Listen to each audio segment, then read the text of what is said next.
Every jar we fill this week is food security for winter. We're harvesting tomatoes, dried corn, and cowpeas, and preserving lots of tomatoes and apples, plus sharing the tools and tips that help us do it faster and smarter. Come along.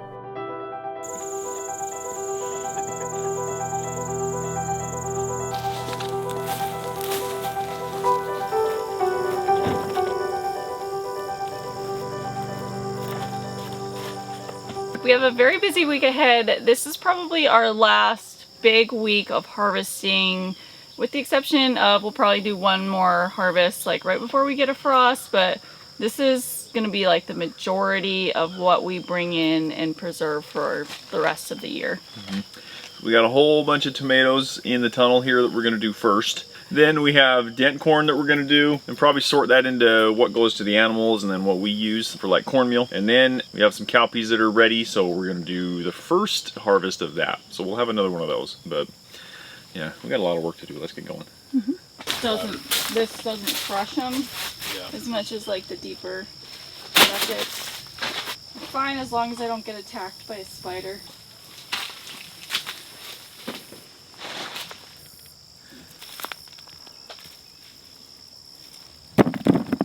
We're making good progress in here.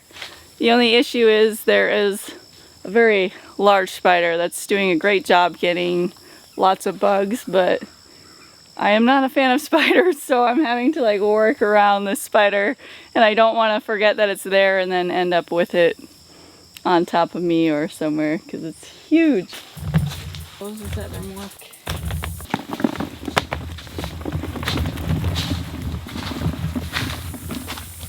We finished harvesting all of the tomatoes in the other tunnel.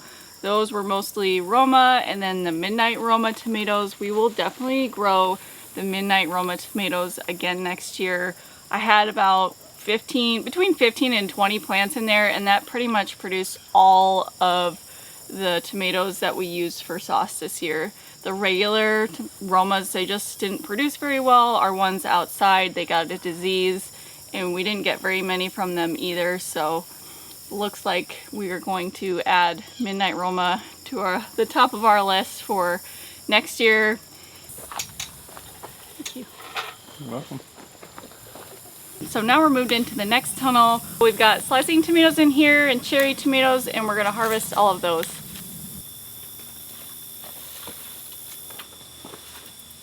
We're done harvesting all of the tomatoes in the tunnels.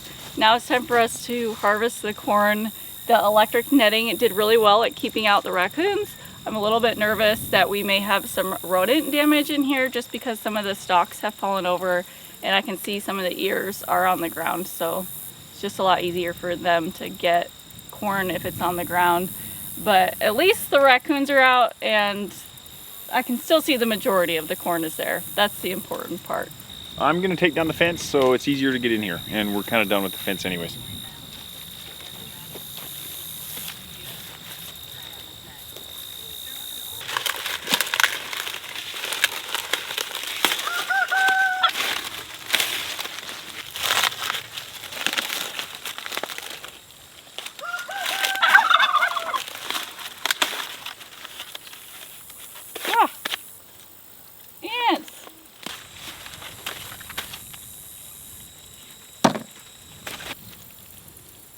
Okay, we're separating the corn into two different buckets. One bucket is for us, the other bucket is for the pigs and the chickens. There is a good portion of the corn that is not in good condition. That's what we're throwing to the animals. They don't care if there's a little bit of bug damage and all of that stuff, but we do. So we're saving all of the good stuff for us. The corn is pretty much dried out, but there's still just a little bit of moisture in there. So once we bring that corn inside, we're gonna let it dry a little bit more before we make it into cornmeal. We're all finished with the corn. Cam and I were talking about how crazy it is that corn just takes up like an incredible amount of space, an incredible amount of time, and the yield is just not much. Not much. Yeah. So now we're moving on to our cowpeas here. When I initially planted these, I planted them late enough in the season.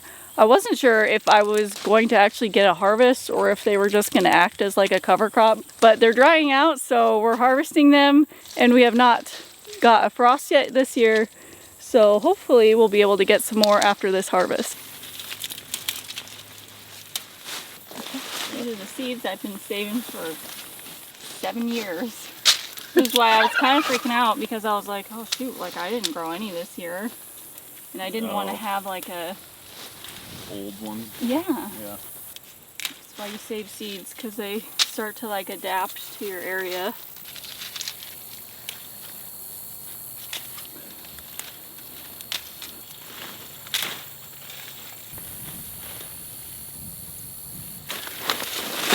Well, this is a nice little cowpea fort.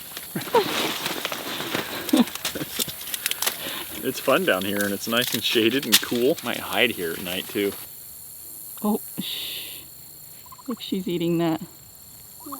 She's eating my cover crop. Ja!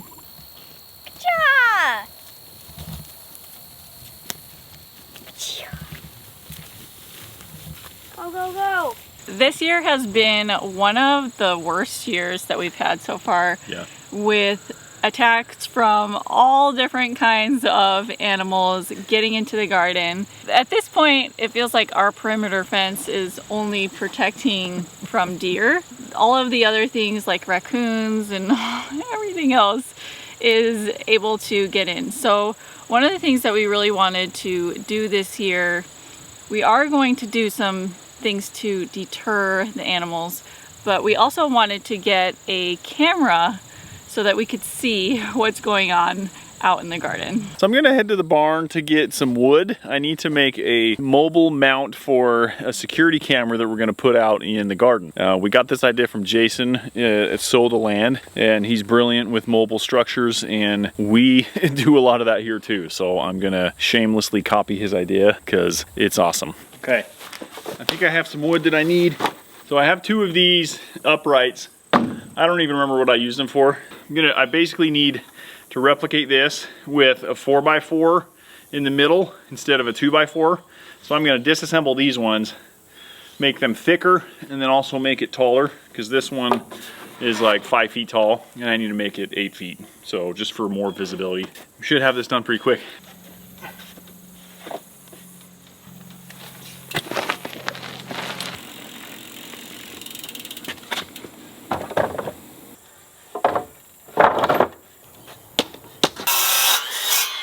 So I have a bunch of nails I need to get out of this one, and I have a hammer, but I don't have the claw on the back. So I just spent a half hour looking for my hammer.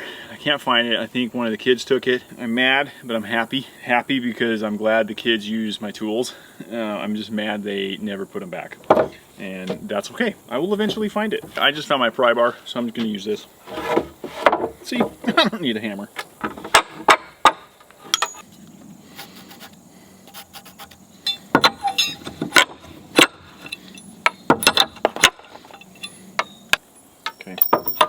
Pick those up later. Okay, here's a 4x4 out of some 2x4s.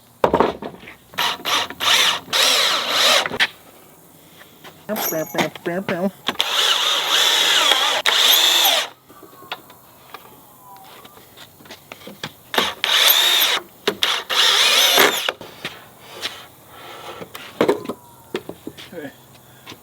Camera's gonna go right up here. And we'll be able to put this wherever you want. I could even carry this with the baby in the other hand. Yeah, a little while ago we got a security camera for the house, and when we put that up, it quickly made us realize that we'd love to have one for the garden too that was solar powered, so we could just kind of put it where we want and monitor certain areas at certain times and things like that. So what we got was the Altus PT Ultra camera. And when we got it, I immediately set it up and I made a portable stand so that we can place it anywhere around our property, really. It's solar powered, which we like, and it is packed with features. One of the coolest features on this Reolink Altus camera is the industry-leading pre-recording feature. So what this does is it detects critical moments before motion is even detected, so that if an animal gets in where we don't want it to, we can go back up to 10 seconds on the pre-record and track where it came from, how it's getting in, so that then I can go out later and make sure to do a fix to make sure it doesn't get in the next time. The solar panel integration on this, it only needs 1 hour of sunlight per day to basically keep it running 24/7. I have been amazed with the Color X night vision that this camera has. At night, the images and videos are so clear. It's almost as good as what you see during the day. It's pretty impressive. Our family here is also finding a lot of different ways to use the two-way audio feature on this camera. It's quite fun. Can you give me some basil from the garden? I need it for dinner. Sure. So with this Altus camera from RealLink, pretty much anytime, anywhere, we can get a good view of what's happening here at the homestead. So if you're interested in upgrading the security camera game at your house, homestead, wherever you live, check out the link in the description to see how RealLink can help you out with that.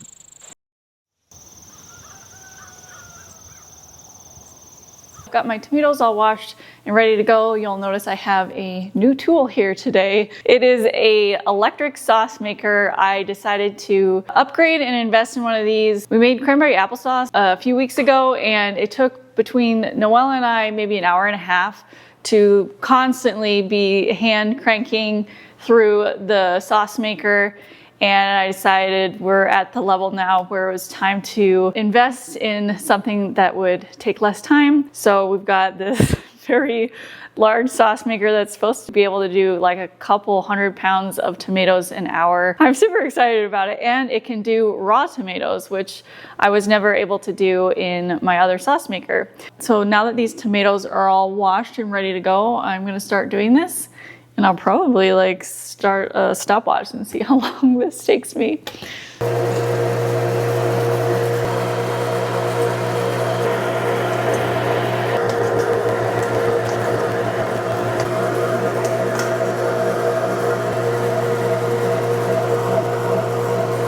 The test run went really well. I was able to do our 45 pounds-ish of tomatoes in about 30 minutes. I probably could have done it a little bit faster, but that is way quicker than our hand crank machine that we used to have. This is the amount of skins and seeds we have left, and then I used my 30-quart pot down here to fill, and it's almost full. So I need to start cooking the tomato sauce down, and I also need to decide whether or not I'm just gonna make it like a super simple sauce or I'm going to add some seasonings to it. So I ended up making the simplest version of tomato sauce, and I added just salt and then a little bit of lemon juice to each jar. For the last couple of years, we've been using our pizza sauce in place of tomato sauce, and the main reason we do that is because it tastes better. But I decided not to make more pizza sauce at this point because it takes a lot of time. And I'm at the point in the season where I just want to preserve and save everything, but I don't want to take any extra time to do that because the weather outside is so beautiful, and I would much rather be outside enjoying the nice weather while it lasts. And then once winter hits and it's freezing outside, then it will be a really good time to spend more time cooking, baking, and preserving again. So this batch made 20 pints of tomato sauce for the pantry.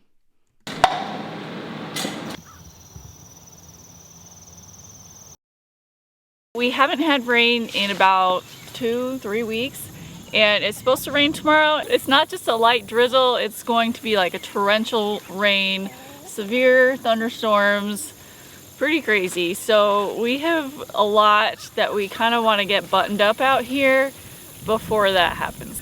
Yeah, none of it's like emergency mode, but it's just, this would be nice to have done before it rains and gets everything wet. Hey, there you go. The dent corn we harvested a few days ago, we're just gonna clean that up a little bit more so we can get our other chicken coop moved over to here and let them do the first bit of cleaning that up. Yeah. So we are gonna remove all of the big weeds. The chickens will not take out big weeds. So we'll take those out, we'll take out the corn, give that to the pigs. So I'm gonna go get the pickaxe, but Cam says he's too tough for the pickaxe and he's just gonna pull these gigantic weeds out by hand. Come on, tough guy. Yeah, no, the one that I can't get. You're filming. One-handed. Do this one with my eyes closed.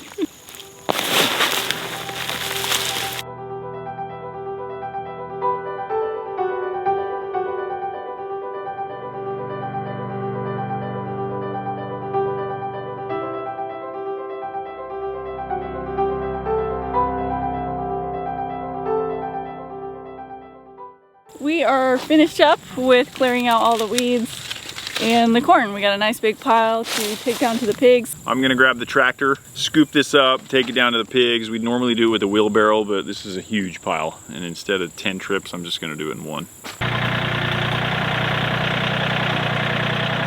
So the tractor is not gonna fit through here. It's a little pinch point between the shed and the chicken coop. So we're gonna go ahead and move the chicken coop over to its final destination right now, and that'll allow us to get the tractor through here.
This first.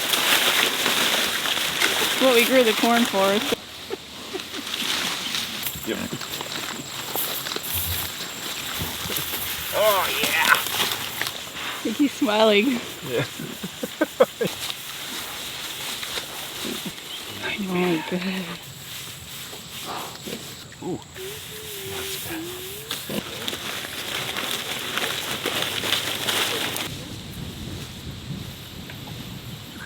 Since we're down here, I thought I'd give you guys an update on growing food for the pigs in their pastures.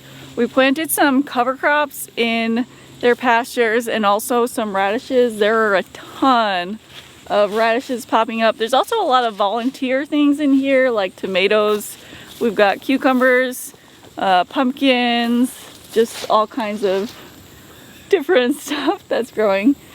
Cam's eating them, Andy's throwing them to the pigs. So surprisingly, with how rocky and rough the soil is, it's still been a successful experiment. They'll come back around to these pastures in maybe a month or so and eat all of these radishes. Yeah, Cam and I were just laughing about how down here there's no squash bugs on these pumpkins. I saw a couple little eggs on the cucumbers over there, but yeah, this pumpkin plant is untouched, which is just ironic. But it's probably because it's a new area, and you know, if we were otherwise, yeah, if we were to grow pumpkins down here year after year, they would definitely be in this area.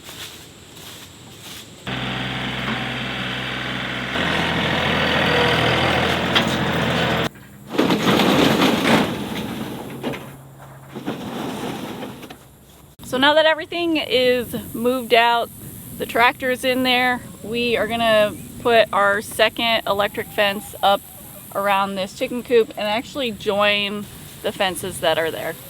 I'm gonna make sure to straighten these fences out so they look really good and kind of tighten the corners, snug those up, and so it's gonna be a good looking chicken run.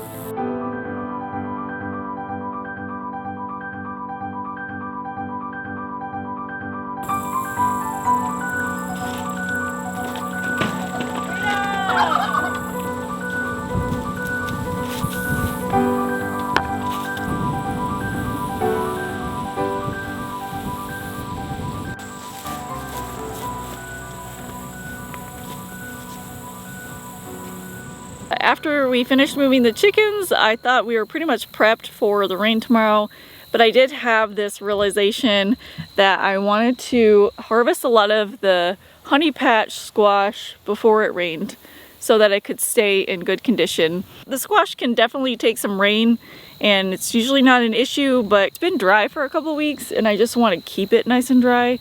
So I'm gonna harvest it right now. I'm gonna keep the other squash that I have out here, I'm gonna keep that as it is outside because it's still curing. I had insect netting on these plants, and once I took the insect netting off, the squash bugs, they came in really quickly and killed off these vines.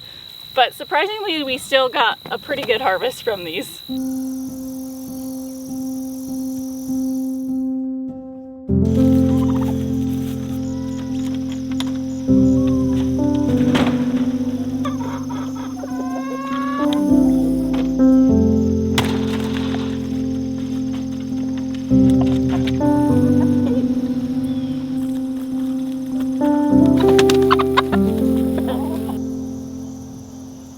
I managed to get outside this morning and let the chickens out before the weather got bad. Now it is rainy and gloomy outside, but it's a good time to get some preserving done inside.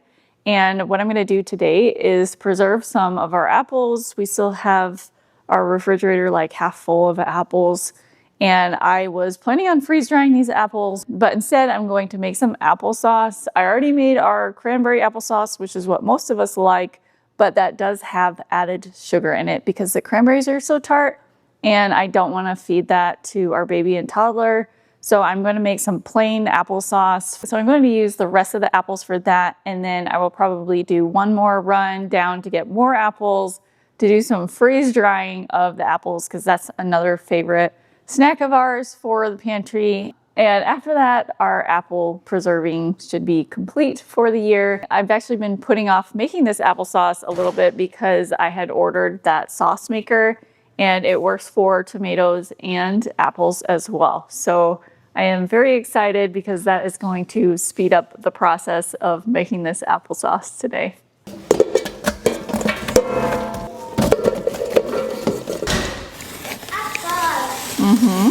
I didn't plan this, but I have just the right amount of apples for this 30-quart pot, and I'm adding a little bit of water just so the apples don't burn on the bottom. So now I'm putting the lid on so that they can soften up a little bit, and then we'll put them through the sauce maker.